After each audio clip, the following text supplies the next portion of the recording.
The horn that summons the hunt has the same note as debt, so you set it in its rack and let a warm coin of light from your lamp sit where palms slap bravado into the oak table. The steward has chalked names in a column shaped like a prayer and stacked silver boar spear sockets like promises. The master of hounds makes a map on the table with knives for spearmen and spoons for beaters. The farrier stands with a hoof knife he will pretend is a charm. Two surgeons unpack linen as if it were destiny. You lay your palm on the great hall beam, as if oak could borrow your pulse. Then you hang counsel at mouth height, where laziness must bruise itself before daylight magnifies it. Wind kept stands posted, dogs leashed till hollow, spears with lugs and guards, surgeons named and bowl ready, fees posted for damage, no horns for brag. Reckless noblemen call that a wall against poetry. The boar calls it a prayer that might actually work. Subscribe and tap the bell, the one that brings you drills like this, not feasts that pretend to be victories. And in the comments, write the 7 words you'd nail above any hunt lodge door.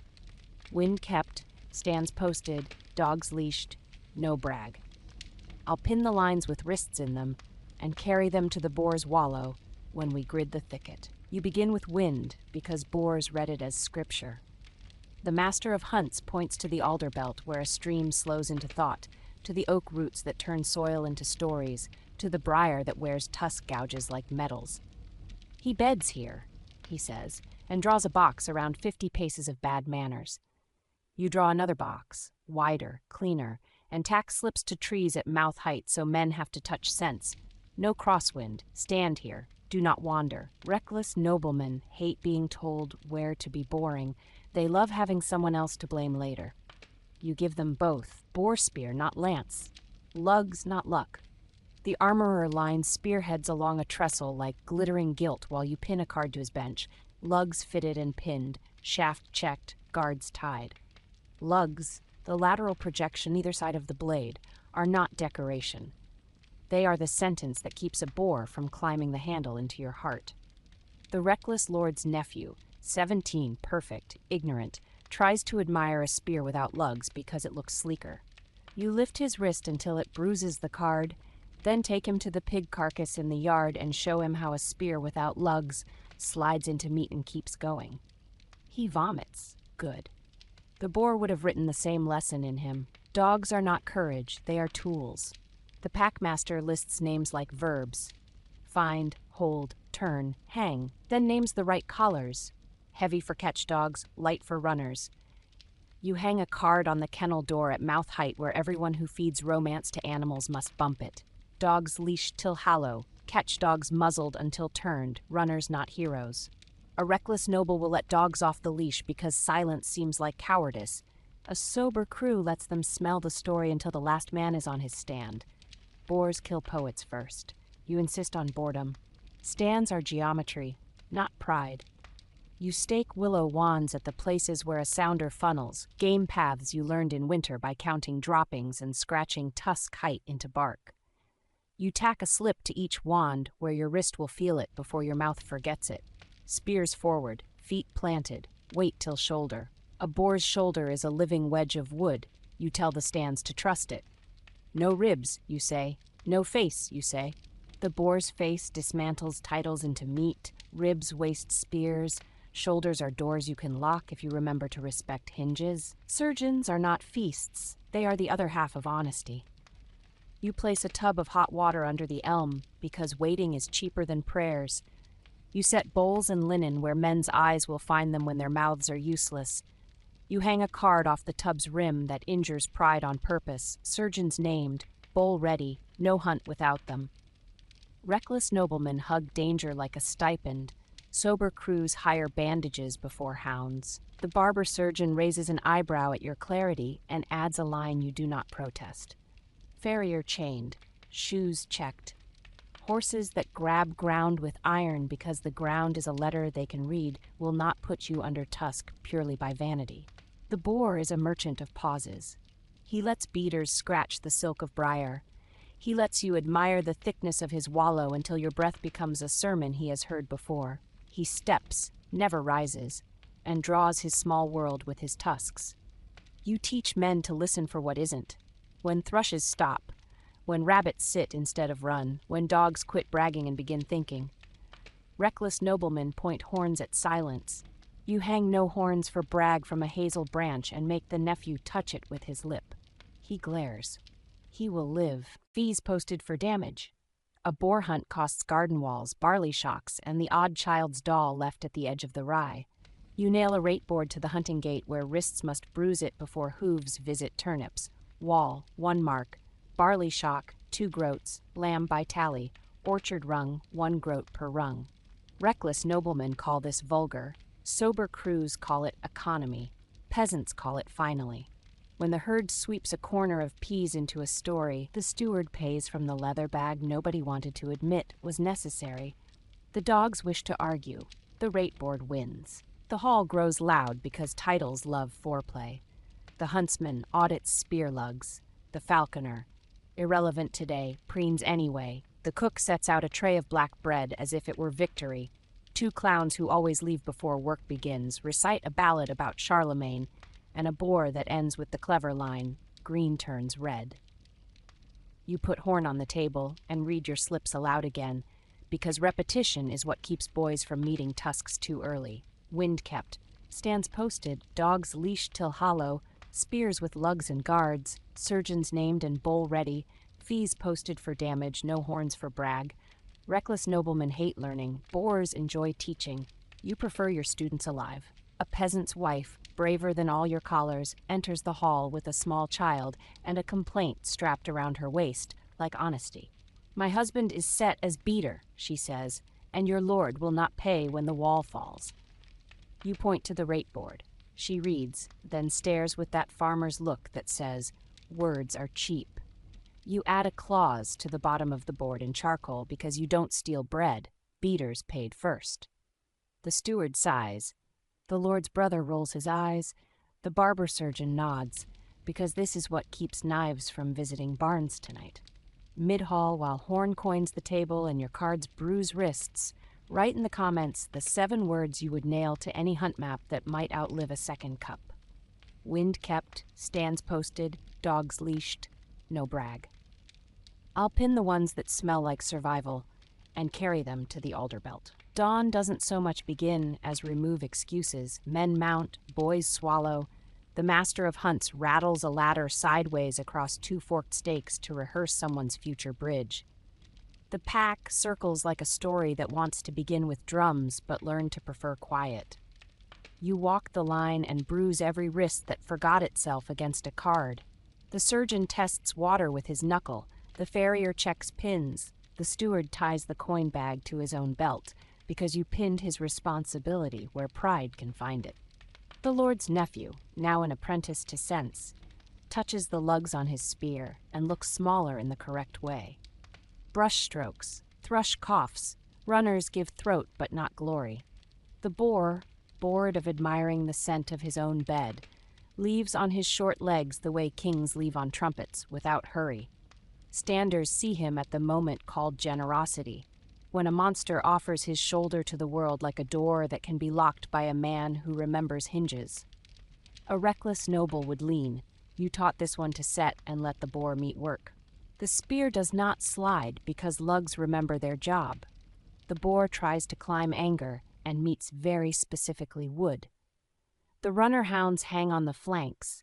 The catch dogs tremble behind leather muzzles that will save 3 men from seeing a brave dog turned into meat for poetry. You keep the hollow in your throat until the boar has done you the courtesy of making choices. One stand breaks. He forgets feet. He forgets breath. He forgets wind. He jabs at ribs because the moment hurts his imagination. The boar looks at him from a face that would be a mask if masks could breathe. Then he writes a line with his tusk that will keep the surgeon alive and useful for an hour. The boy with the ladder sideways runs like sentence toward comma. You make men be bridge while dignity staggers. The surgeon's bowl fills with water that does not care about titles. Reckless noblemen call this luck. Sober crews call it grammar. Boors call it irrelevant because they are busy teaching. While linen learns courage, the hunt learns economy. The boar, turned by dogs and by craft, refuses to die for brag. He dies because physics has a better priest than priests do.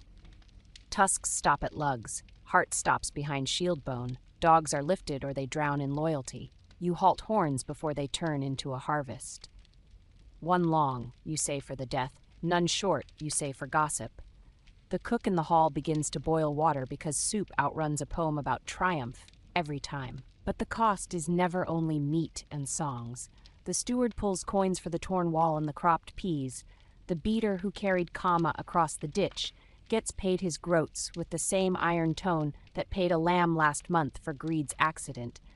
The surgeon takes a pledge from the Lord's brother to support a widow if foot forgot lesson turns into speech forgot husband by morning. Reckless noblemen like to imagine feasts erase arithmetic. Sober crews post calculations at mouth height because boars taught them humility is cheaper than funerals. The Lord raises a cup and begins to recite his birth like a prayer. You point to no horns for brag because rules hung in rooms are the only cure. Arrogance respects with both hands. Instead, he says something better because it was short. The names of the men who held stands without wanting stories. The names of the dogs who turned courage into levers. The name of the boy who ran ladder into grammar. He calls the surgeon by his trade and the beater by his wage. The hall agrees with its boots. That is the only good cheer a hunt can afford. You walk the alder belt after dinner to read what the BOAR wrote for anyone who didn't have time to learn earlier. Tusk height and bark is the measure of what your standers never had to become. Bristle caught on briar is the color of a sermon that didn't need to be preached. Turned leaves show the wind you made yourself obey. You tack slips to trunks where wrists will bruise them tomorrow. No crosswind, no ribs, no faces. Wait. Then you kneel at the wallow and apologize, because humility is cheaper when you purchase it at its source. This is the moment for our bargain. Subscribe and tap the bell so part 2 lands in your feed before reckless mouths hire horns. In the comments, leave your 7-word hunt rule that someone else's nephew needs hammered into his palm before a tusk does it instead. Then say continue if you want to follow the creep of costs from the alder belt to the manor and back. The fines, the widows, the surgeon's bowls, the broken studs, the forest courts that call hunger trespass and trespass hunger, the BOAR feasts that paid for songs and bought a winter of regret.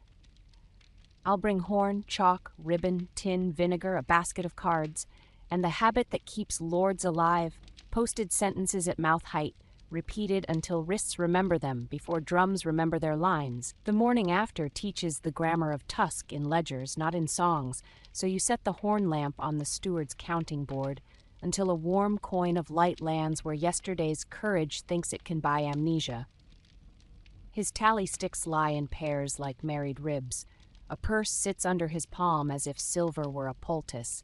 A slate of fines leans against a barley sack with figures that want to hide behind flour. You hang counsel at mouth height where wrists must bruise themselves before mouths hire trumpets. Beaters paid first, walls and shocks tallied, tenants not charged for witness, dogs fed before horns, surgeons paid at door, smiths and farriers by receipt, no feasts until lilies bought. The Lord looks at the last line, stupid, holy, expensive, and recognizes the one cost that turns a hunt from theater back into citizenship. He nods, smaller in the right way, and tells the steward to read the list aloud. The first tally is not meat, it is people who became punctuation yesterday. The beater who ran the ladder sideways across the ditch gets his groats with the same tone the steward used for a lamb in spring. The boy who held rope loop and peg for the surgeon's bowl gets bread before the kennel. The widow whose wall fell to hoof and laughing hound gets her mark from the bag on the table before a single horn is hung back on its nail. Reckless noblemen call this vulgar. Sober crews call it the only way to hunt again next year without scouting the village for malice. The steward, whose hands are used to writing later, writes now. He rubs the chalk into the slate with an honest grief and a professional satisfaction you will come to trust. The next cost is dogs that did their jobs and did not ask for sermons. Their meat comes before horns, because horns can be saved for quieter afternoons. Hunger cannot. The kennel master pinches each hound down the spine and names the ones who earned more than praise. Dogs fed before horns bruises a wrist in the kitchen and converts romance into a ration. Muzzles are dried, not hung like laurels. Paws are washed the way priests wish souls could be. The Lord's nephew volunteers to scrub, startled by the way usefulness lightens yesterday's weight inside him. Then the small taxes nobody loves and all must pay. Hooves crushed a corner of turnip. 3 shocks of barley went to poetry under the elm. A ewe, spooked by a halloo you stopped too late, threw her lamb across a fence made for pears. Rateboard speaks. Shock, 2 groats. Rung, 1 groat. Lamb, by tally with shepherd. Coins leave in such a way that they are seen leaving. Witness keeps rumor from claiming twice. The reeve writes wall paid beside a woman's name who has never seen a lord. Be careful. She returns home with a groat, a rung, and a particular story she will tell as if it were a recipe.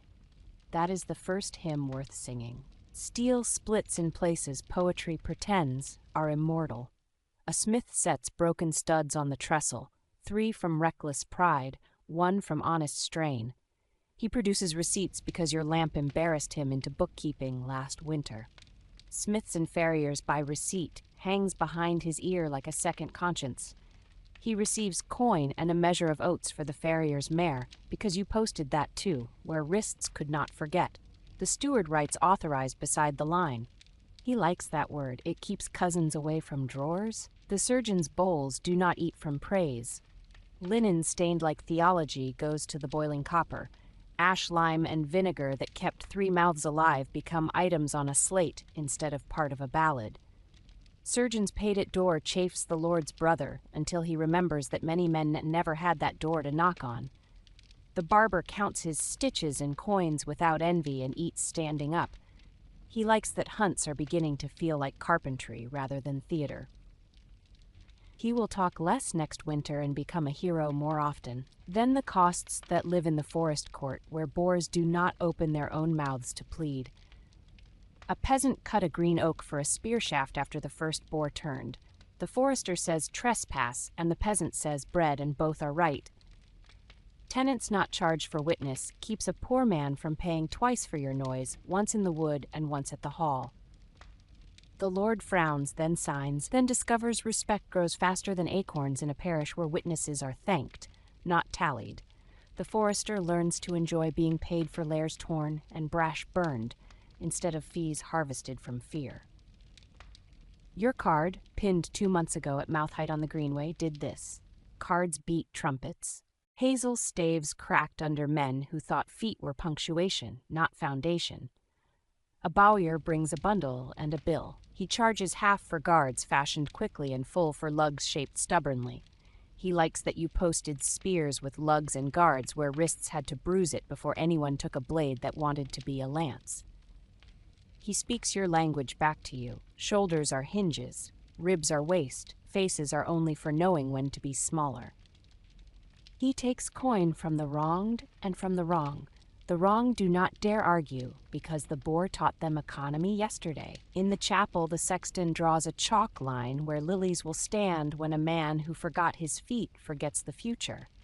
No feasts until lilies bought grates across the Lord's mouth. Then it fits. Candles back from puddles taught the road humility. Flowers before meat teach the hall a different sort of arithmetic. The cook protests.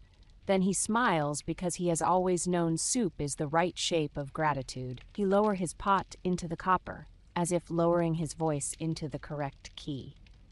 The household learns to cheer with bread set aside for widows before meat steams under praises. The court huntsman reviews the map and reads the places where luck prevented grammar from hurting. He lists beaters, who stood between a proverb and an orphan. He lists stands that held because men remembered wind instead of courage.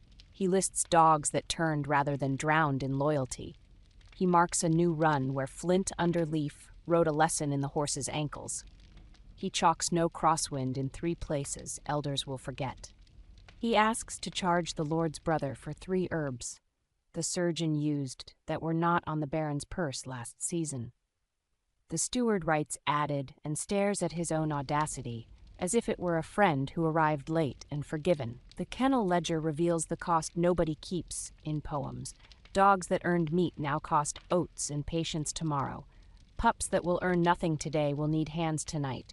A maid who watched you tie muzzles with gentleness yesterday learned to tie her apron slower with the same fingers, and time is a coin worth counting. Dogs fed before horns returns to bruise a wrist on a different board. Music waits. Meal eats. Reckless noblemen learn to delay their appetite without becoming monks. A century improves. In the byre, 2 horses lean their weight into the wrong side of gravity because men imagined speed would outvote mud. Farrier sets a rasp to a shoe and scolds the nailhead that became a spade by accident. He shows a boy how strap and pad forgive impulse. He claims 3 groats and an afternoon, lifts 1 hoof like a priest lifting a host, and blesses the concept of pins. You post shoes, checked over his head with a hole you punched in last winter's habit. He salutes with his rasp. You will write his name on a slate that reads, "Shops that saved us next market day." The Lord Squire drags a boar's hide into the hall like a book of hymns. The cook wants it for black pudding. The huntsman wants it for a seat you pin to the bench to teach boys to sit still. The surgeon wants it for a lecture on shoulder bones that hold and lungs that fail. You hand pieces to each, so every boast must pass through different crafts before it can exit the mouth. No horns for brag hums on the beam, and the steward claps the rhythm on the table as if it were his favorite bar. It is. While linen dries and soup thinks, you walk the alder belt with the reeve's chalk and the forester's knife. You lean your ear into the thicket where boar rode a yesterday and learn to tell briar that wore tusk from briar that makes rumor.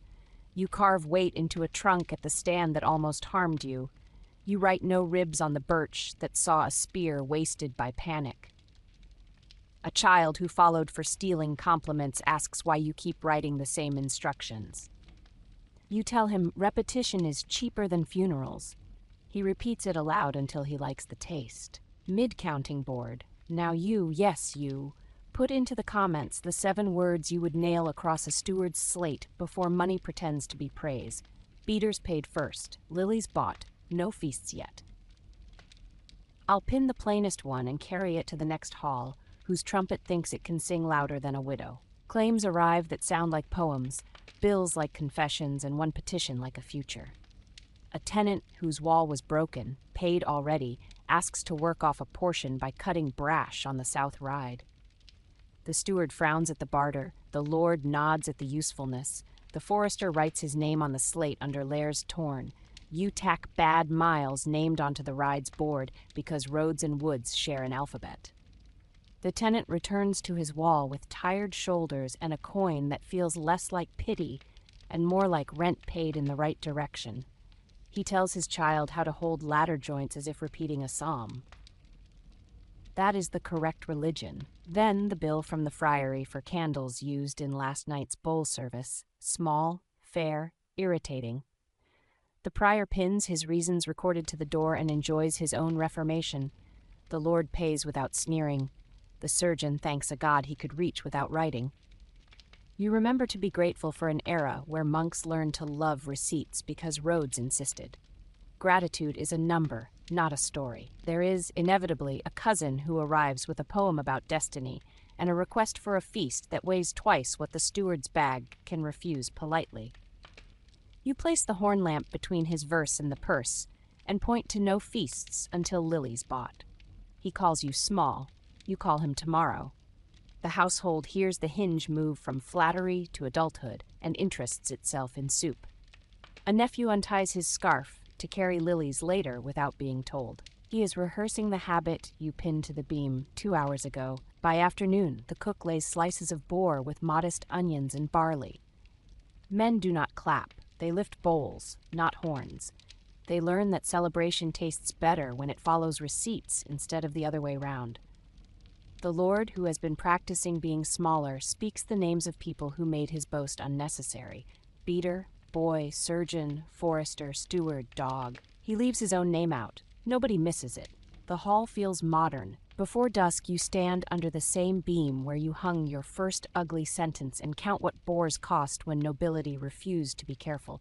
3 rungs, 2 shocks, 1 lamb, 1 stud, 2 shoe nails, 1 boy's courage, 1 widow's patience, 10 man-hours of brash, 4 bowls of ash lime, 6 yards of linen, 1 purse lighter by lilies, a haul improved by soup. Then you count what it cost after you posted grammar at mouth height. Fewer rungs, fewer shocks, no ribs, 2 palms bruised before pride remembered, dogs unpunished by men's vanity, beaters paid before horns, walls repaired before songs.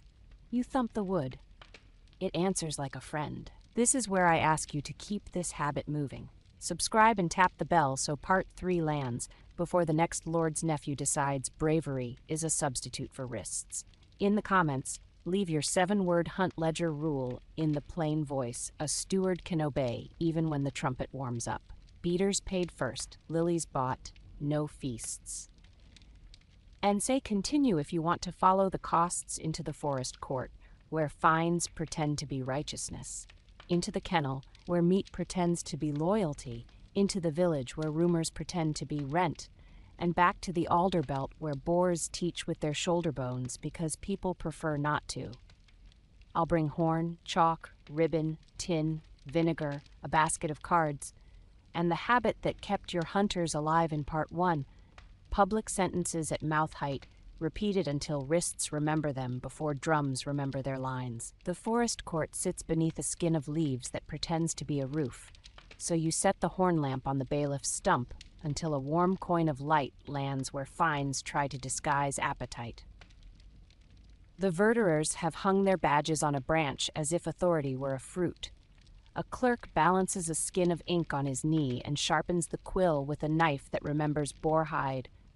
The Lord's Ranger leans on a billhook that thinks it is a gavel.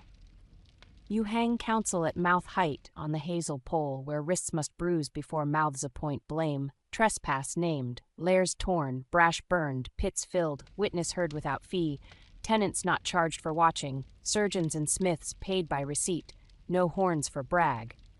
Reckless noblemen have called this insult, boors call it literacy. The ranger clears his throat. The forester nods at you as if a century finally read the margin. First comes the trespass that began yesterday at dusk. A charcoalman cut a green oak for a spear shaft when fear convinced him proof would outrun law. The forester says offense, the man says breath. The clerk looks to the card. Witness heard without fee brings the beater, whose shouting fell short, and the boy who ran ladder sideways. They tell a road of events that keeps pride smaller than facts. Tenants not charged for watching prevents the charcoalman's wife from paying with her fence for your lord's noise. The lord signs the forest amercement against himself, 1 green oak, and tells the charcoalman to collect the coin by tearing lairs on the south ride. Brash burned, pits filled. That is the grammar you wanted all along. Harm converted into miles kept. The next quarrel is wolves sold as boar. A taverner stirs rumor into a stew that scalded 3 villages and raised 2 wagers. You put horn on his ladle and read the last line first. No horns for brag, because forests belong to kitchens when kitchens rescue forests from poets. The ranger returns the wagers in coin and shame. The taverner pins a card on his own beam. Rates posted, rumor fined, and you resist the cruel pleasure of a sermon. The beetle's daughter taps the hazel pole with the beetle, and the wood hums that beautiful small chord you have learned to trust. Surgeons and smiths arrive with bowls and studs and receipts, and the forest court learns to like arithmetic as much as it once liked parables. The barber lists ash lime, vinegar, linen, and hours. The farrier lists nails, pads, rasping, and sleep. Surgeons and smiths paid by receipt belongs on every branch. You nail it, where sap will taste it next spring. The lord's brother tries to bypass the rule with a boast. The beater's widow shakes her head. Coin leaves thumb to table with the correct friction. Grief declines to become a ballad. Meanwhile, the kennel ledger pinches the steward like a tutor who charges for enlightenment. Dogs that turned and held yesterday are oats and bones today. Pups that must learn turn and hold, tomorrow eat tonight. A scar across the ear of a catchdog costs nothing now, and hours later when a boy washes it by the copper with patience he learned yesterday between peg and rope. You hang a card at the kennel door where wrists bump it between meat and water. Dogs fed before horns, muzzles dried, paws washed, collars checked, no hang on boar alone. The packmaster signs the paper like a captain who wants to sleep. The village market brings the hunt's cost into kitchens where wheat has other plans for lamb. A woman with a wall repaired wants to barter brash for soap. The steward says yes, because you posted tenants not charged for watching and made generosity cheaper than rent. A brewer who lent barrels for water under the elm pins receipt returned to his door because hunters are prey to forgetfulness. He surprises himself by enjoying the sight of his own honesty. The shepherd who counted the lamb, spooked by hollow, receives coin. Then a promise of nettles cut from the path to his fold. He grins because love borrowed grammar from debt and found it useful. Rumor tries to reclaim the alder belt. A hedge widower claims to have seen a boar great as a bread oven, and boys begin to hunt stories with sticks. You cap their lamps with tin and make them sit on the boar's hide seat while the huntsman draws shoulders and ribs on a chalkboard. No ribs, no faces, wait. They groan at repetition. Their wrists memorize what their throats protest. The barber adds a fourth stroke to the drawing. Bowls first, and the boys laugh, wronged into adulthood by a bowl. You show them the wallow and ask what it costs to learn how to be dull. They say, together now, less than funerals. A steward from the next manor arrives with a plan to make this all tidy. A blanket boar fee, levied on tenants whenever a lord lifts a horn. You put horn on his parchment and hang counsel at mouth height where pens must bruise. Tenants not charged for watching. Beaters paid first. Walls and shocks tallied. He complains that your road is teaching villagers to expect receipts. You agree. Receipts are prayers that healed better than candles all winter. He takes a copy of your rate board template and pretends he invented it in his hall. Good theft remains your favorite miracle. Dogs remember more than men. Kennels forget nothing. In the afternoon, you walk the lines with the packmaster and find 2 collars whose buckles sulk. He writes replaced in chalk. You nail collars checked where hands must bruise it at feeding. A reckless lord will sooner repair an honor than a strap. Your card will keep his dog alive. He will never know. The dog will, in the way dogs know anything, by living. The forest court opens its last roll call of the day to craft, not clan. The bowyer presents spear shafts he shaped with patience rather than speed. He points to a grain that would have split under a nephew's romance. Guard's tide returns to bruise wrists that would otherwise boil knots into decoration. The armorer lines sets of lugs he built for handsome men who did not deserve them. He sells them anyway if hands meet rules. He pins lugs fitted and pinned above his bench and discovers pride that lies flat has a better flavor than pride that climbs spears. Then comes the part poets skip because it owns them, the priest blessing lilies before meat. You put horn on the chapel stoop until the stone forgets it is above bread. The steward's chalk shows lilies bought. The cook's hands show bread set aside for widows who will not see next spring. No feasts until lilies bought makes a room breathe in the way wood breathes after being struck, quieter, more certain. The Lord feels the room alter him and declines to fight it.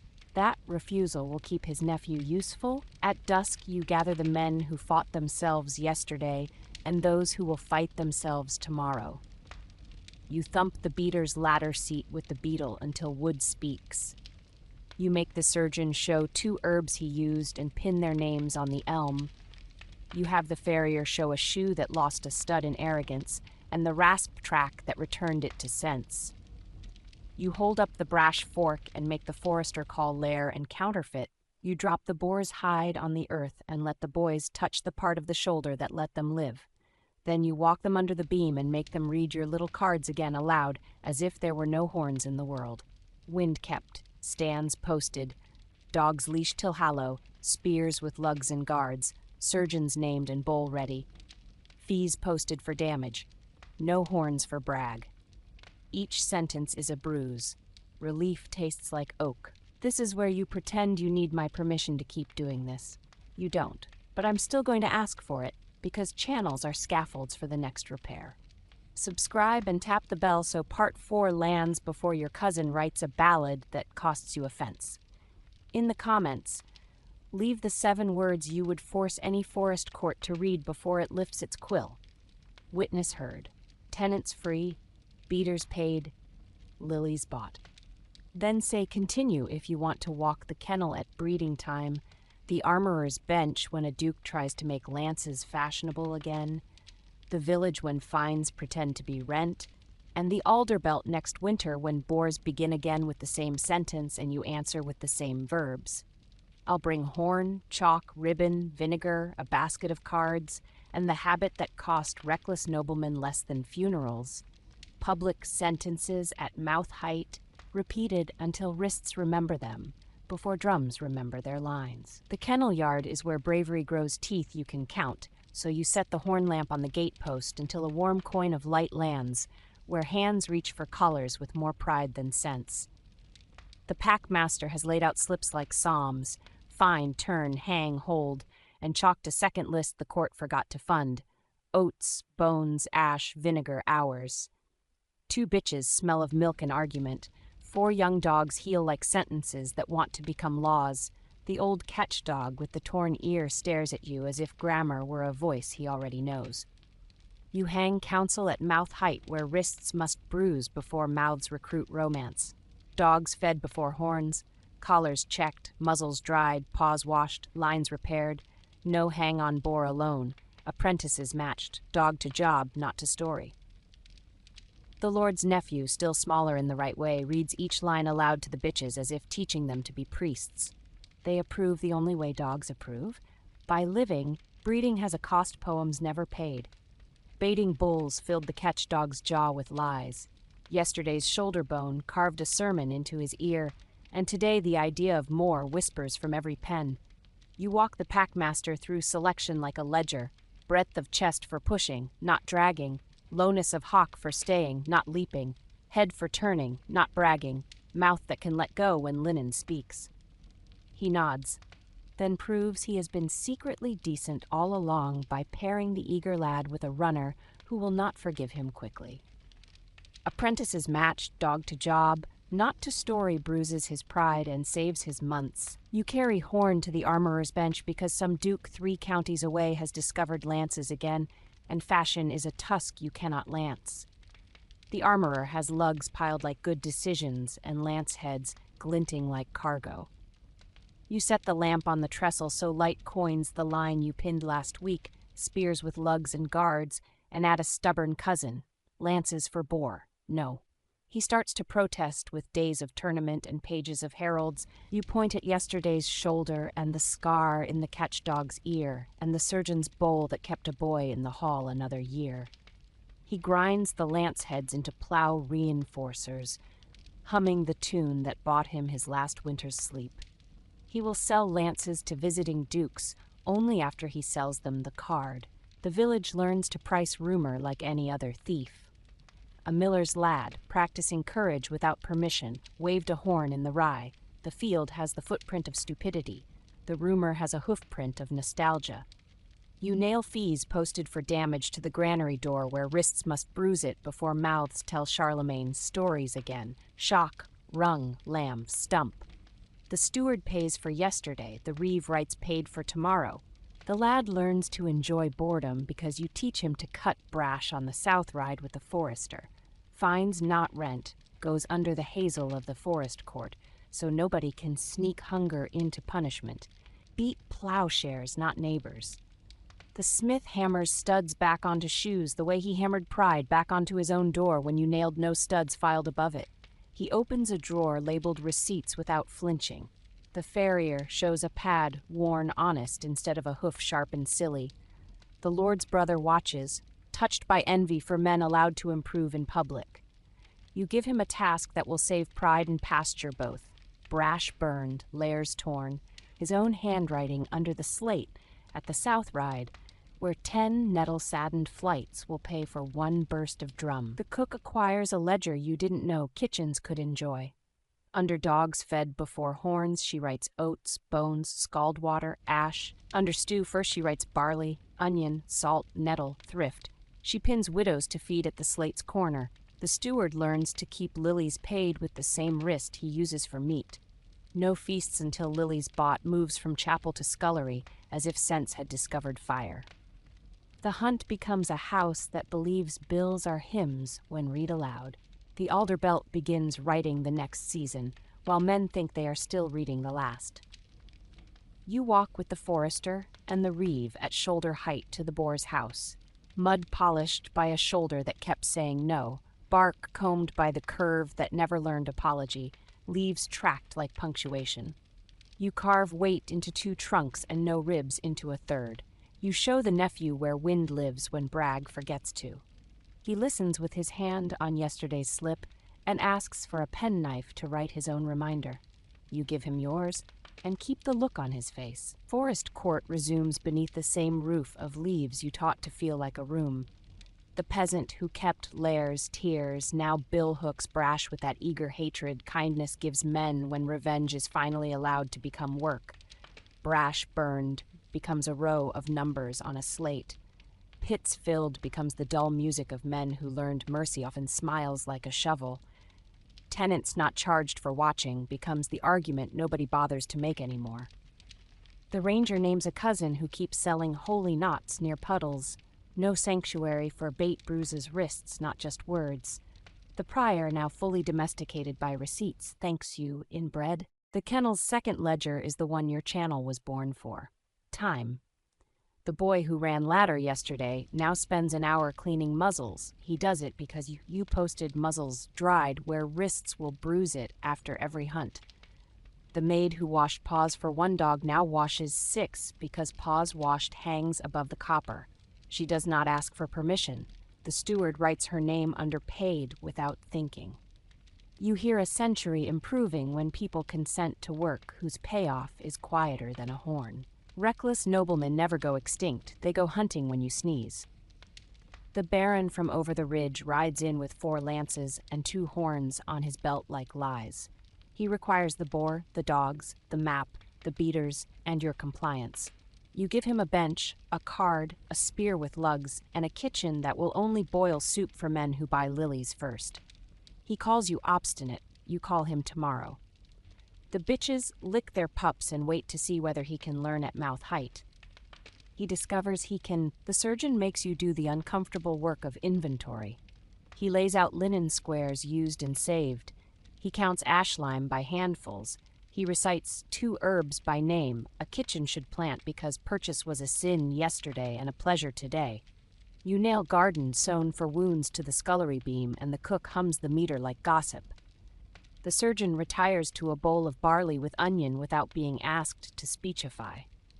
This is how houses forget to be dramatic. You take horn to the village alehouse because songs grow there faster than wheat. The clowns have a new couplet about ribs that wanted to be doors, and men are ready to lift cups. You hang no horns for brag above the barrel until wrists bruise it while reaching. The falconer, still useless here, starts a boast. The beetle's daughter taps the beam with the beetle. The drummer from the road confesses he prefers lids. Men drink soup first, because the cook pinned stew before stories to the trestle last week without telling you. Women nod in a language you will never be fluent in and forgive you for trying. The farrier asks for time to shoe the hunter's palfreys for thinking instead of prancing. He draws patterns on the bench, wide heels for spring ground, narrow for winter knots, nails long enough to bite but not to spear, and you nail shoes checked where wrists will bruise it in the tack room. The lord's brother, who used to practice duty only on parade days, holds a hoof while the farrier rasps. This is the only ceremony worth saving. One man steadying another's work. Bandits shift from roads to courts whenever roads learn grammar. Fines start to arrive wearing poetry. A cousin's cousin claims a beater trespassed under a hawk while tearing brash. You set horn on the hazel pole and read witness heard without fee. The boy who ran ladder yesterday tells his story with the rhythm you drilled. The ranger adds distances, not adjectives. The forester names lairs torn, brash burned, pits filled. Trespass dissolves into having done work in the wrong direction. Fines, not rent, keeps hunger from masquerading as justice. The cousin leaves with a billhook. You catch him learning to enjoy it. Mid-yard, add your 7 words to the kennel door. The ones you think will keep dogs alive when a noble forgets he is mortal. Dogs fed, collars checked, muzzles dried, paws washed. Put them in the comments. I'll pin the ones that sound like food and humility. You end with the hunt hall again because houses remember better than forests do. The steward has posted a tiny rate board above the lily basket. Number, name, coin, petal, as if grief could be audited. The cook pours bowls as if noise were illegal. The nephew polishes the spear lugs he did not fully understand 2 mornings ago and says of his own accord, "Wait till shoulder," twice. The Lord speaks less. When he does, he says paid and torn and filled and washed and fed. The beam above his head keeps humming because you keep thumping it until wrists decide to reach for rules before horns decide to reach for mouths. This is the spot where I trade you a habit for a click. Subscribe and tap the bell so part 5 lands before some duke convinces your armorer to sand lugs into fashion. In the comments, leave the 7-word forest court rule you want nailed where a cousin can't pretend not to read. Fines not rent, witness heard, beaters paid first. Then say continue if you want us to go into the village when rumor turns fines into rent, the armory when dukes rediscover lances, the kennel when pups become verbs, and the alderbelt when winter writes its same sentence and we answer with better ones. I'll bring horn, chalk, ribbon, tin, vinegar, a basket of cards, and the one instrument that taught reckless noblemen to spend differently, public sentences at mouth height, repeated until wrists remember them before drums remember their lines. The armory is where fashion tries to rehearse as courage, so you set the horn lamp on the trestle until a warm coin of light lands where blades would like to be compliments. A duke's courier unrolls velvet like a trumpet and reveals 4 lance heads that want to become an era. The armorer has lugs piled like patience and guards stacked like apologies made ahead of time. You hang counsel at mouth height where wrists must bruise before titles hire mistakes, spears with lugs and guards tied, shafts checked, lances for BOAR, no, receipts kept, dogs fed before horns. The courier clears his throat with heraldry. The armorer shifts his rasp like a man who knows oak better than drums. You lift 1 lance head into the horn circle and watch the light confess the length that would carry a boar directly into a boy. The armorer grinds the steel into plow reinforcers while humming the surgeon's bowl into a quieter afternoon. In the village market, a roomer arrives wearing a receipt. A bailiff from the next manor has stapled boar fee to rent, and men who stood as witness in your hunt have been charged a coin for the privilege of being brave. You push horn across the steward's board until silver looks like weather and tack counsel at mouth height on the barley house door. Fines not rent, tenants not charged for watching, beaters paid first, walls and shocks tallied, witness heard without fee. The steward reads each line aloud like a psalm that pays for lilies. The reeve writes paid beside yesterday's rung. The woman whose peas paid for the nephew's lesson pockets her groat and a sentence she will teach her sister. They wrote it where hands must touch it. Across the hedge, the bailiff learns to enjoy being overruled by wood. Pups become verbs in a yard that finally believes grammar is mercy. The packmaster lines the young ones by jobs they do not yet know how to want. Find, he says, and pairs a nose with a man who listens. Turn, and gives a bright fool to a beater who trusts boredom.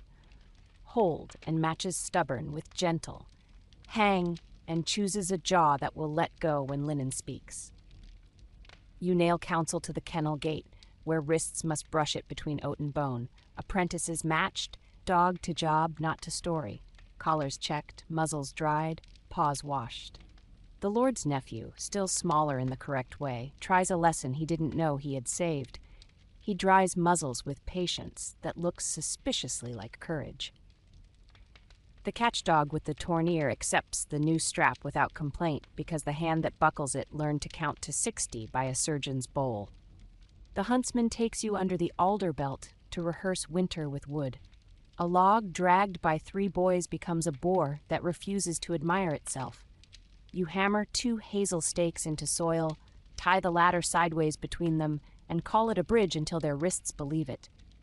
Then you teach them the only sentence BOARs respect because physics wrote it. Wait till shoulder. They clamor for ribs. You point at bark scarred at tusk height and ask what ribs have ever bought besides songs. The smallest boy hums the road's alphabet, board, loop, peg, cap, move, until he forgets to feel brave and remembers to be ready. The alder belt listens the way forests listen when houses stop pretending to be parades. A duke rides in with lances anyway, because some lessons wish to be billed twice. He brings a hawk to a boar talk, 2 horns to a house that hung no horns for brag, and a poet who thinks dinner is a verdict. You put horn on the armorer's bench and make the lances look like decisions men do not get to make twice. Spears with lugs and guards, you say, and the armorer lays 4 perfect heads like mercy. Guards tied, you say, and the nephew knots leather slower than a drum roll. Dogs fed before horns, you say, and the cook surrenders sausage to bowls with a glance that forgave your card yesterday. The duke tries to be insulted. The bitches yawn. He discovers he likes not dying more than he likes being obeyed. The forest court opens for the part noblemen forget, the wood's rights to live after the trumpet stops. The ranger names lairs torn, brash burned, and pits filled. The forester recites bad miles kept. The clerk writes fines not rent where a cousin's fee tried to sneak in sideways. A charcoal man who yesterday cut a green hazel to illustrate urgency appears with 2 friends, 3 billhooks, and a desire to replace guilt with labor. You tack witness heard without fee to the hazel pole, and the court hires them by the morning. Brash burned pays better than poems. Kennel bills read like the day's conscience. Oats, bones, vinegar, ash, hours, patience. Dogs fed before horns is no longer an argument, it is a ledger. The cook pins widows to feet at the corner and slides 2 bowls laterally to the door, where a hand that did not expect soup discovers soup does not require explanation. The steward watches his purse learn to be an instrument instead of a stage. The surgeon plants more yarrow and comfrey beside the scullery because linen is a crop when grown on purpose. The village tries to grow a feast on debt. The steward harvests it into sanity. A jongleur begins a ballad with the words green turns red, and 3 men who were nearly ribs yesterday raise their cups. You lift the horn lamp into the circle of boast and point to no feasts until lilies bought. The jongleur tries to leverage art. The widow appears with lilies. The steward counts coin into her palm. The cook ladles barley first. The song changes key. Nobody remembers what is missing, because what is missing did not earn tomorrow. The duke looks embarrassed for only a heartbeat, then becomes smaller for 3. At the smithy, a grandchild of yesterday's arrogance arrives in the only clothes fallibility wears, apology on a hoof. The farrier shows the nephew why nails are verbs, pull, rasp, set, clinch, and how a shoe that bites too eagerly becomes a spear that points down. Shall I speak of courage, he says and smiles. The nephew replies, please show me pins. The farrier salutes with his rasp. You tack shoes checked to the tack room beam where straps will bruise it twice daily. Rumor attempts a second harvest tax by changing clothes. A clerk from the next hall writes custom over BOAR fee and tries to staple it to tenant rent. You walk horn to his board and hang counsel at mouth height so his wrists learn what his ink refused. Fines, not rent. Tenants not charged for watching. He reads it in a clever voice that dies against wood. He leaves it up because he likes not being shouted at. His lord will hate you by winter. His tenants will feed his steward without hatred. You can live with the arithmetic. A sounder of youths practicing courage tries to produce a hunt from nothing but noise. You confiscate their horns into pegs and assign them dogs' jobs without dogs. 2 find, 3 turn, 1 hold, none hang. You make them run the alder, silent to discover, loud only to warn, never to brag. And you teach them the only cheer that earned miles all season, a lid tapped on a lamp that learned patience. Their mouths ask for heroes, their wrists acquire habits. They will remain alive long enough to become somebody's steady uncle. The armorer brings you a box of things you saved by making enemies of fashion. 4 lugs pinned to shafts, a bouquet of guards tied the way surgeons like, a ledger that lists receipts kept in a hand the clerk envies. He offers you a lance head hammered into a plow strap with a grin that says the right sort of theft is now his hobby. You hang lances for BOAR, no above his door because other dukes travel. The huntsman nails 3 more slips to bark at the stands that stuttered. No crosswind, wait, no ribs. You watch the nephew read them with a fingertip. He does not vow, he practices. He will make a good husband someday, mostly because he learned to become a better hunter first than a better talker. The bitches with milk regard him like a teacher who enjoys a student's stubbornness. Midyard, now it's your turn. Drop into the comments your 7 words you'd hammer above any armorer's bench when a visitor waves lances like compliments. Spears with lugs, guards tied, lances, no. Subscribe and tap the bell so these drills meet the next nephew before a tusk does. The last bill of the week arrives with the only handwriting you wish the century would grow fond of. The steward's list of shops that saved us: smith, farrier, armorer, bowyer, brewer, kennel, scullery, herb bed, forester. He pins it under horn beside bad miles kept because roads and hunts share the same miracle: boredom supervised. He adds a new line you didn't suggest: boys trained, and lists 3, including the one who ran ladder like a comma. The Lord reads the list and says thank you in wages. That is how houses earn spring. An alder falls without a boar in it, a wind instead of tusks. The forester marks the lean before it teaches someone the wrong grammar. Men liver rope into peg, and the road learns again that most heroics are a pry pole done before breakfast. You leave a card at ankle height by the stump. Wait, because trees are the slowest students of courage and deserve the longest lesson. You finish under the same beam where you began, writing rules men hated and boars ignored until both learned respect. The horn lamp coins warmth across lugs that are clean, guards that are tied, cloth that is boiled, bowls that are counted, lilies that are bought, dogs that are fed, collars that are checked, muzzles that are dried, paws that are washed. The hall is quieter than story and more alive than legend. The steward balances his purse because justice costs. The cook sweeps because survival is a craft. The surgeon writes garden sewn on a scrap that will become ritual. The nephew runs a finger along lances.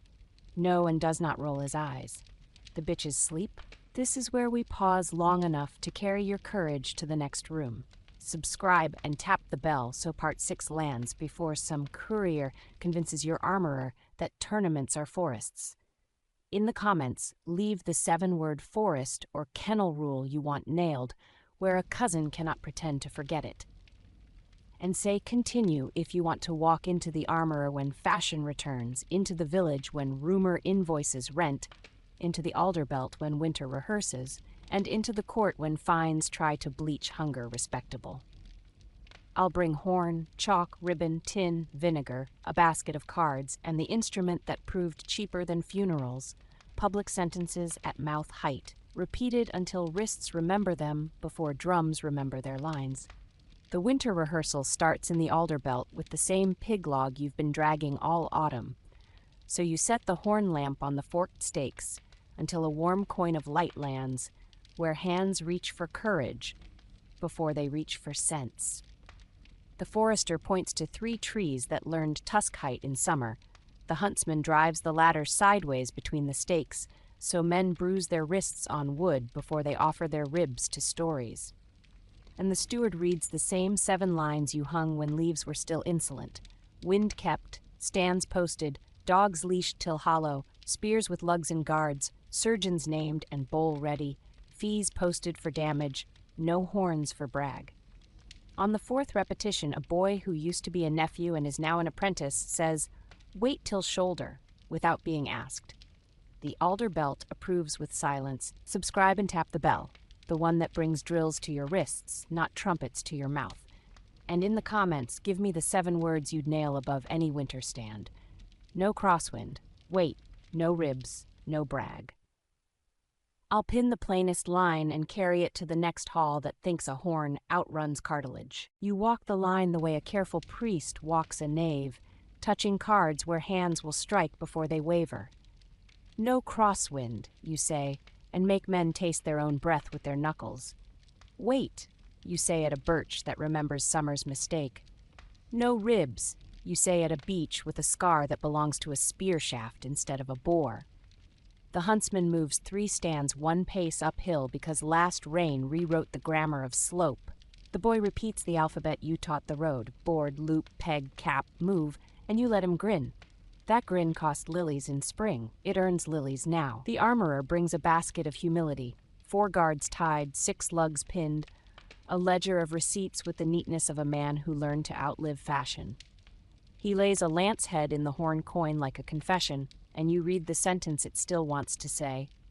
Carry death back into the man who holds me. He grinds it into a rain plate, and you pin lances for BOAR, no higher than last week because dukes travel. The nephew watches the sparks and says, without defiance, spears with lugs, as if naming a saint. When he leaves, he takes 2 guards and 3 stories he will never tell because living beats anecdotes. At the kennel, milk and ash and vinegar argue in bowls like books that finally learn to sight each other. Dogs fed before horns no longer requires your finger to bruise pride. The packmaster has pinned collars checked, muzzles dried, paws washed where boys' hands must obey before mouths admire. 2 bitches are written into winter as verbs: find and hang. 3 pups meet men who will frustrate them into usefulness. Apprentices matched, dog to job, not to story becomes the most disrespected sentence in the yard, then the most loved. The catch dog with the torn ear accepts a new strap without flinching because the hand that buckles it counts to 60 by habit. He lives. That is the only compliment he understands. The steward opens a ledger you forced into the hall last spring and adds a new page because winter invents costs that summer only threatened. Garden sown for wounds moves from scullery scrap to stable beam. The surgeon plants more yarrow and comfrey under the lee of the herb wall and lists them with pride instead of despair. Beaters paid first is written above the groat bag in a scrawl that looks like confession. Lilies bought gets a line that seems rude in a house that enjoys meat. Then the cook sets 2 bowls on the sill outside the door for widows you will never see, and the room agrees to be offended at itself while eating. Rumor comes to market with hawk bells sewn into its tongue. A jongleur sings a verse you've already bled. Green turns red, lad turns legend, horn turns liturgy. You lift the horn lamp into his circle and point to no horns for brag on the alehouse beam. He grimaces, then sings your road's alphabet in a key that pays. Board, loop, peg, cap, move, and the crowd throws coppers because the song will keep their cousins alive. The alewife pins rate posted, no credit for rumor above the barrel, and discovers home truths taste better when bought. The village tries to turn fines into rent while nobody looks. A clerk from the next manor inks BOAR fee under custom like a worm under bark. You set horn on his board until the coin of light bruises his knuckles and hang counsel where his wrist cannot escape it. Fines not rent, tenants not charged for watching, witness heard without fee. He reads it aloud to the reeve, the woman with peas, the beater with bruises, and himself. He leaves it up because it keeps men from shouting. His lord thinks he invented it. Let him. Forest court meets under a leaf roof that is learning to be a ceiling. A charcoal man whose guilt has been reworked into brash brings a list of lairs torn and pits filled. The verderers try to sing, the ranger makes them count. The clerk discovers kept mile is as satisfying to write as mercy. A hermit caught selling safe passage knots pins no sanctuary for bait to his own door and begins chalking names and hours kept. Pilgrims start trusting him with cups. Bandits stop trusting him with lies. A duke returns with lances because embarrassment dies slower than boars, and you parry fashion with boredom. Spears with lugs and guards tied compel his wrist to learn the bruise wisdom wrote. Dogs fed before horns persuades his vanity into humility via soup. He agrees to stand where no crosswind bruises his palm. He waits till shoulder with a face that will become an example later. The boar does not kill him. The surgeon does not have to use the herb wall today. You feed the duke stew first and let him rehearse gratitude without witnesses. This is how some aristocrats become men. Then the thing you trained for and never want. A man forgets ribs are not doors. He jabs, the boar writes, the boy with ladder sideways becomes a comma again. The surgeon's bowl heats, the lily ledger opens, the steward pays. The hall does not sing, it pays the widow, it washes the paws, it feeds the dogs, it plants the herbs, it ties the guards, it nails no ribs higher. The reckoning arrives in verbs, not wails.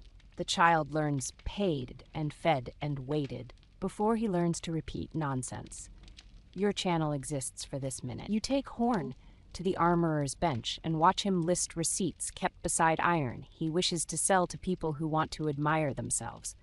He tells a visiting squire how lugs save lives in numbers that feel like mercy. The squire mutters fashion and swallows it. He leaves with a spear that will refuse to climb into his heart with a boar attached. He looks smaller. That is improvement. The farrier requests winter shoes for hunters made to think instead of parade, broad heels for thaw, nails set to outspike, pads for frozen ruts. You nail shoes checked beside the tack room and insist on a dull inspection before any horn gets warmed. The nephew holds 3 hooves and doesn't mind the rasp's complaint because yesterday's scar wrote humility where pride used to live.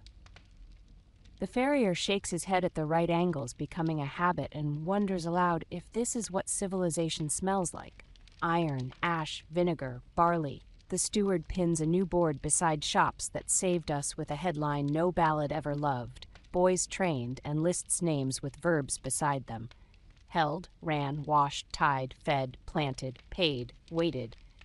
The Lord reads them and does not speak. That is your favorite music from him. The beetle's daughter taps the beam with the beetle until wood hums and hands reach for bowls instead of horns. At the forest edge, a prior who previously disliked arithmetic calls you to see something he made on purpose. A mile slate he keeps for hunts as he keeps for roads, stands posted, dogs leashed, lugs tied, lilies bought. He has invented a quiet sport, listing the things hunts cost as if they were miles. He reads yesterday's with a satisfaction that is not glee. Walls, shocks, oats, stud, ash, linen, lilies, bowls. You tell him he has become a steward. He tells you he had always wanted to be useful. Mid-haul, add to the comments the 7 words you would hammer into any armory where Velvet tries to rehearse as courage. Spears with lugs, guards tied, lances, no receipts. Subscribe and tap the bell so this drill reaches the next village before winter pretends tusks are new. Winter invites you to draw squares on a map. You oblige. Alder belt A and B stands 1 through 5, wind marks in chalk arrows that will need respect. Surgeon's copper under the elm, lily ledger at the steward's board, armorer's bench under horn, kennel card on gate, herb bed along wall. Then you draw the cost lines no poet ever advertises. Beaters paid, walls tallied, shocks heard, dogs fed, bowls washed, lilies bought, and you nail small copies where wrists will bruise them. Tack room, scullery, armory, kennel, forest court, alehouse. The house becomes a kit bigger than any man. You walk to the alder belt and bury a small card in a crack of bark because trees read slower than men. Wait till shoulder. You hope snow will let the letters into wood. You imagine a boy's thumb landing there by reflex in a season you will not see. You say a prayer out loud in the only language that keeps anyone alive. Wind kept. Stands posted. Dogs leashed till hollow, spears with lugs and guards, surgeons named and bowl ready, fees posted for damage, no horns for brag. The forest believes you. The boar, if he is awake, is bored. That boredom is your victory. This is the moment where I ask you to keep carrying the tools instead of the songs. Subscribe and tap the bell so part 7 lands before a duke buys 4 lance heads and a rhyme.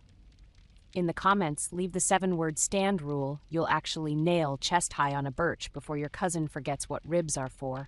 No crosswind. Wait. No ribs. No brag. Then say, continue if you want the last walk. How the lily ledger ends. How the armorer keeps his pride without lances. How the herb bed answers the bowl. How the alder belt resets the century. And how reckless noblemen learn to count the living as the only measure of a good hunt. I'll bring horn, chalk, ribbon, tin, vinegar, a basket of cards, and the one instrument that never lied to anybody this season, public sentences at mouth height, repeated until wrists remember them before drums remember their lines. Snow arrives as a kind of chalk, so you set the horn lamp on the alder's scar and let a warm coin of light land where frost wants to excuse shortcuts. The forester stands with the billhook that learned to be a gavel. The huntsman wedges the ladder sideways between stakes as if grammar were furniture. The steward touches the lily ledger with the same hand he uses for barley. The barber warms water in the copper because bowls are better liturgy than horns. The armorer lays out guards tied and lugs pinned like apologies paid in advance. The packmaster checks collars, dries muzzles, washes paws, and says dogs fed before horns without waiting for you to nod. You hang counsel at mouth height where wrists must bruise before snow convinces anyone that the world is simpler than shoulders. Wind kept, stands posted, dogs leashed till hollow, spears with lugs and guards, surgeons named and bowl ready, fees posted for damage. No horns for brag. The boys who used to be nephews read each line aloud to the bitches as if the dogs were clergy. They are not clergy. They are the reason men come home. The last boar of the season writes first. He draws silence into a wall thin as a doubt, then thicker, then honest. He leaves the alder with a wedge of daylight framed by tusk. He walks like a man who has never heard a trumpet. Beat, scratch, hush. Runners give throat without hurry. You walk the line and find the stand that will be tempted first. Birch with frost like a lie, wind that tastes of someone's breath, a boy whose feet forget to be less than courage. You touch his palm to the card and to bark and to the shaft and to the lug and repeat the only sentence worth carrying into any century. Wait till shoulder. He nods in a way you learn to respect this autumn, the way that says he prefers to live more than he prefers to be admired. Dogs do their verbs. Find learns the alphabet under frost and spells here. Turn moves arrogance into angles. Hold becomes patience louder than singing. Hang is muzzled until linen says now, then hooks living weight to the hinge you made with wood. The boar tries to climb a man and meets lugs, tries to teach ribs and meets doors, tries to write a choir and meets ladders that became bridges 2 lessons ago. The hollow you give is not a shout, it is a receipt. Soup begins in the copper before anyone names what just left the alder. You stop a horn with a finger. The steward pays the beater who ran comma like a man who knows what coins are for. The lily ledger stays shut.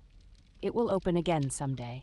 Not today. At the armory, a courier delivers a duke's itch.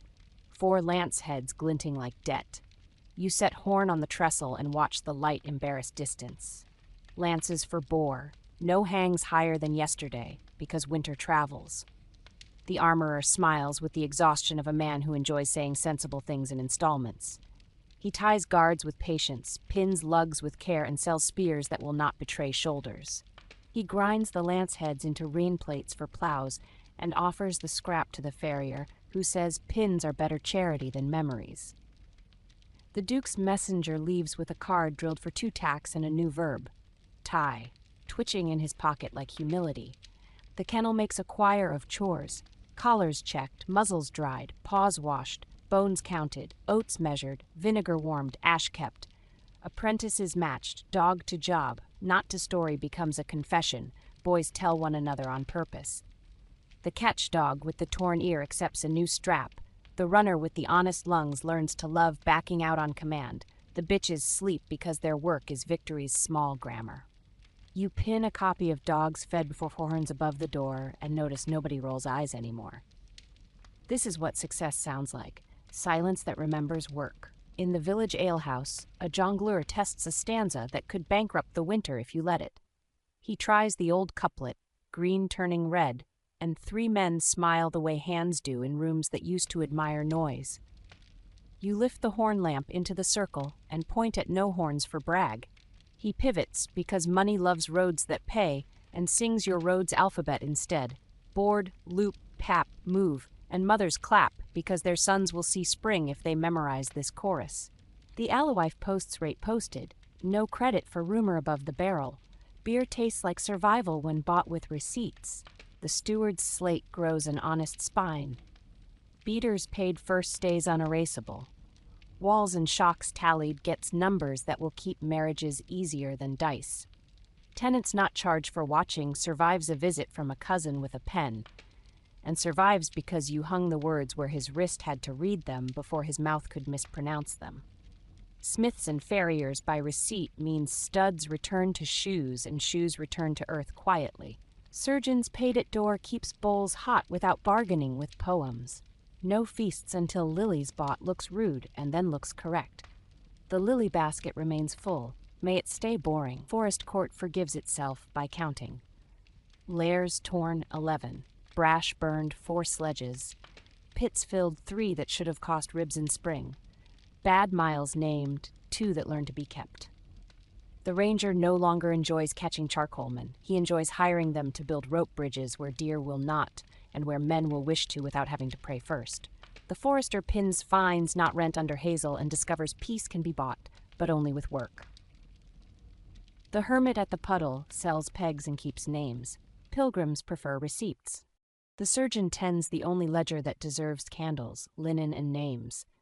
He counts ash lime as if it were grace, and writes garden sown for wounds on a scrap again and again until the cook plants comfrey near nettles as if herbs were doctrine. The herb wall learns the only Latin worth drilling to wrists: boil, wash, bind, wait. You make boys carry water because duty is shorter than adjectives. A duke returns with a hawk dangling boredom and 3 horns strapped to patience. He stares at the card above the armory beam, lances, no, and nods like a man who has learned the cost of lyric. He stands at a birch where no ribs bruised his glove. He waits till shoulder. He eats soup first. He pays for lilies without complaint. He leaves his horns in the saddlebag because you made ridicule cheaper than applause. You forgive him because he was teachable. If winter outlives him, it will not be his fault. The steward pins shops that saved us beside boys trained because houses should keep score where cups can see. Smith, farrier, armorer, bowyer, kennel, scullery, herbbed, forester. And then 3 names with verbs: held, ran, washed. The Lord looks and does not speak. That is his improvement. He will be remembered for it more kindly than for any horn he forbade himself. You thump the beam. Wood answers. Hands reach for bowls instead of mouths reaching for horns. The alder belt writes spring into bark, while your breath still looks like smoke. You push the pig log with boys who will be men if boredom stays heavy. They chant board, loop, peg, cap, move the way monasteries chant mercy. You cut weight till shoulder deeper into the alder and imagine a thumb landing there after you are tired of reminding it. You whisper to the forest that men are trying to learn to be less interesting. The forest believes you. Then the hunt writes a sentence without your help. A boar leaves early, larger than comfort but smaller than the lies it will inspire. Stands remember wind, spear remembers lugs, dogs remember collars, surgeon remembers heat, steward remembers lilies, armorer remembers guards, farrier remembers pins, forester remembers brash, beater remembers ladder, boy remembers weight, lord remembers silence. Death arrives without brag, soup arrives before songs, coin leaves to people who were harmed, lilies go where they must. The hall eats and learns and does not attempt to admire itself. What did boar hunts cost reckless noblemen? Not just rungs and shocks and lambs and studs and linen and ash lime and lilies and bowls and oats and bones and vinegar and hours. They cost the only currency a title truly hoards: permission to be thoughtless. The price you nailed at mouth height. Wind kept, stands posted, dogs leashed till hollow, spears with lugs and guards, surgeons named and bowl ready, fees posted for damage, no horns for brag. Charged that permission correctly. Reckless noblemen paid with smaller voices and larger wrists. Peasants were paid in coin and in stories that tasted like relief. Dogs were paid in meat and in hours that did not ask them to die for men's poems. Boys were paid in grins that reached spring. Cooks were paid in quiet. Surgeons were paid in boiling water instead of in eulogies. Armorers were paid in receipts that slept. You strip the armory of fashion and leave function. You strip the kennel of romance and leave verbs. You strip forest court of hunger and leave miles kept. You strip the steward's slate of flattery and leave arithmetic that plants herbs and buys lilies. You strip the hall of horns and leave bowls. You strip the alder belt of lies and leave bark that says wait. You strip the narrator of adjectives and leave survival. This channel always asks the same favor at the end of a season. Carry the drills farther than we can. Subscribe and tap the bell so the next 7-part build, whatever century insists on its privileges, lands while your beam still remembers where to hang sentences. In the comments, leave 2 gifts for the next village and the next nephew. Your own 7-word stand rule you will actually nail chest high on a birch. No crosswind, wait, no ribs, no brag. And the next theme title you want hammered into drills under horn. Try one of these, or write the one your street needs. How parish bells outran gossip. Why city walls ate generals. What market stalls taught ministers. We will shoulder horn, chalk, ribbon, tin, vinegar, a basket of cards, the beetle, and the same short grammar that kept men and dogs alive under tusk. Public sentences at mouth height, repeated until wrists remember them before drums remember their lines.